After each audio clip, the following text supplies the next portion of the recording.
पुण्यामध्ये एक महत्त्वाची बातमी आहे। पुण्यामध्ये मनपाच्या शौचालयामध्ये वारकऱ्यांची लूट केली जात होती। आताची सगळ्यात महत्त्वाची बातमी आपण पाहतोय। वारकऱ्यांकडून प्रत्येकी 20 रुपयांची मागणी केली जात होती आणि या पैसे उकळणाऱ्या ठेकेदारावर कारवाईची मागणी आता केली जाते। माजी महापौर प्रशांत जगताप यांनी या संदर्भातली मागणी केली आहे। प्रचंड लूटमार सुलभ शौचालयांमध्ये या ठिकाणी वारकऱ्यांकडून जबरदस्ती 20 रुपये घेतले जात आहेत। मुळातच सुलभ शौचालय ही पुणे महानगरपालिकेची मालकी आहे, पुणेकरांची मालकी आहे। वारकऱ्यांना आपण सगळ्या सेवा मोफत देतो।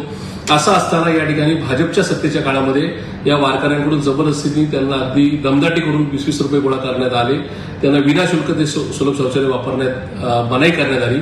हे पुणेकरांच्या दृष्टीने शर्मेने मान खाली घालणारी ही घटना असं माझ्या सरकारला वाटतं। त्यामुळे सत्ताधारी भाजपचा मी तीव्र शब्दात निषेध व्यक्त करतो। या खात्याचे प्रमुख संतोषजी वारोळे यांना मी कडक शब्दात सूचना दिल्यात, हा प्रकार थांबला पाहिजे। त्याचबरोबर याच्याने जे कोणी दोषी असेल त्यांच्यावर कडकातली कडक कारवाई करावी आणि त्या संदर्भामध्ये त्या कर्मचाऱ्याला किंवा संबंधित एजन्सीला ही त्या ठिकाणी ब्लॅकलिस्ट करावा अशा प्रकारची मागणी केली। त्याच्यामुळे काँग्रेस पक्ष या प्रकाराच्या संदर्भात गप्प बसणार नाही।